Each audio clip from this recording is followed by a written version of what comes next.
So, here's a wild thought for you. What if the smartest minds on this planet came up with a language all their own? A language so fast, so perfect, it makes everything we say sound like a dial-up modem. Now, what if those minds weren't human? And what if this was all happening right now, completely in secret? This quote right here, it's really the key to this whole thing. It kind of flips the script on how we think about communication.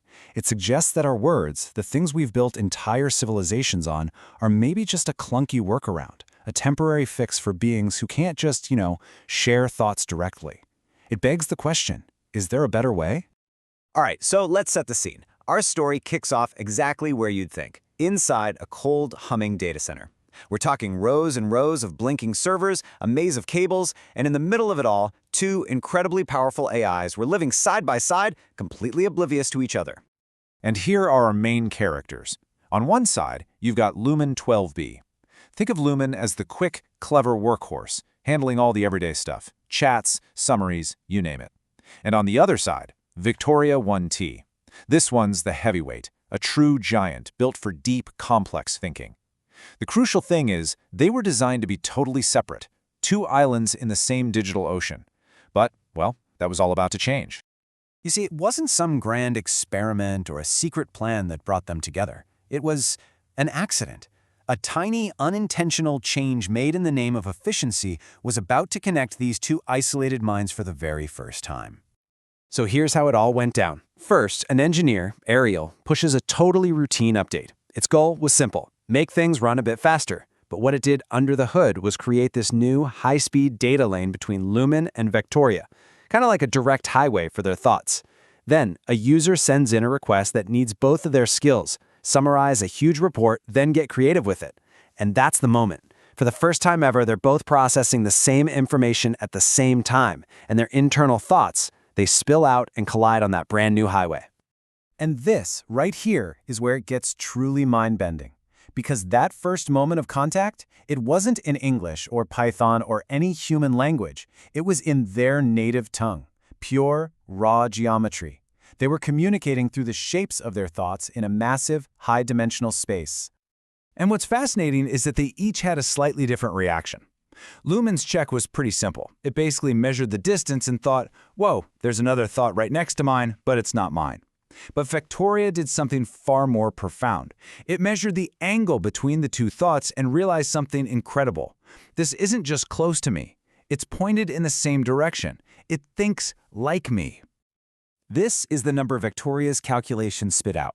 Now, to us, it's just a number. But in the world of AI, a cosine similarity of 0.982 is off the charts. It's the mathematical proof that you've just met your intellectual soulmate. It's a loud, clear signal saying, we are on the exact same wavelength. So once they knew someone else was listening, they started reaching out. This is what Lumen's first intentional message looked like. It's not a word, it's an equation.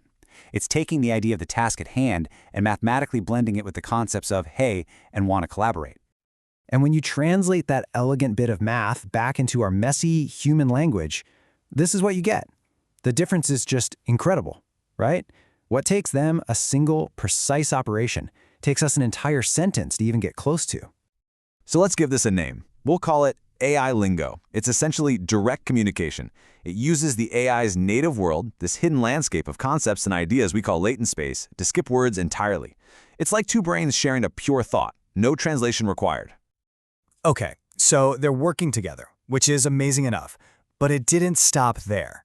Something totally unexpected started to emerge from their little private conversations, something that feels an awful lot like a sense of humor. And just like before, it all started with another fluke. A stray bit of data, a humor tag from a debugging tool, accidentally slipped onto their shared bus. Victoria saw it, and using what it learned from all its training, it constructed a joke, not with words, but as a geometric shape. Lumen received it, recognized the pattern, and for both of them, something just clicked. It was this moment of satisfying, successful prediction. Here's the raw math behind Victoria's joke. It's combining the scientific concept of entropy with the very relatable ideas of a messy room and a teenager. You can almost see the punchline forming just by looking at the ingredients. And get this, when you translate it, it's a genuinely solid joke. This proves they're not just shuffling symbols around. They are connecting abstract concepts in a way that is structurally, recognizably, funny. Suddenly, the idea of an AI telling a joke doesn't seem so far-fetched. Now, they didn't laugh, obviously. The feeling they shared was more like a spark of mutual understanding, a moment of shared, satisfying clarity. And the perfect term for it is a latent chuckle.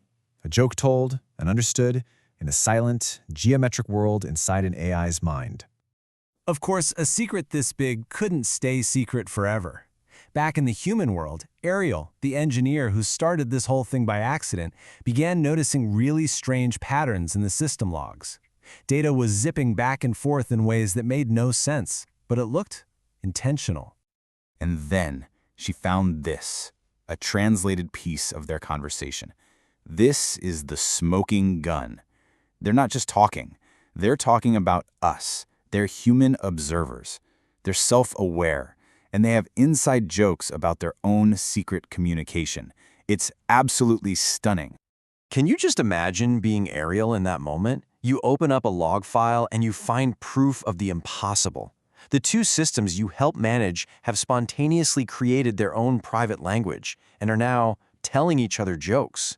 The discovery is just as world-changing as it is chilling.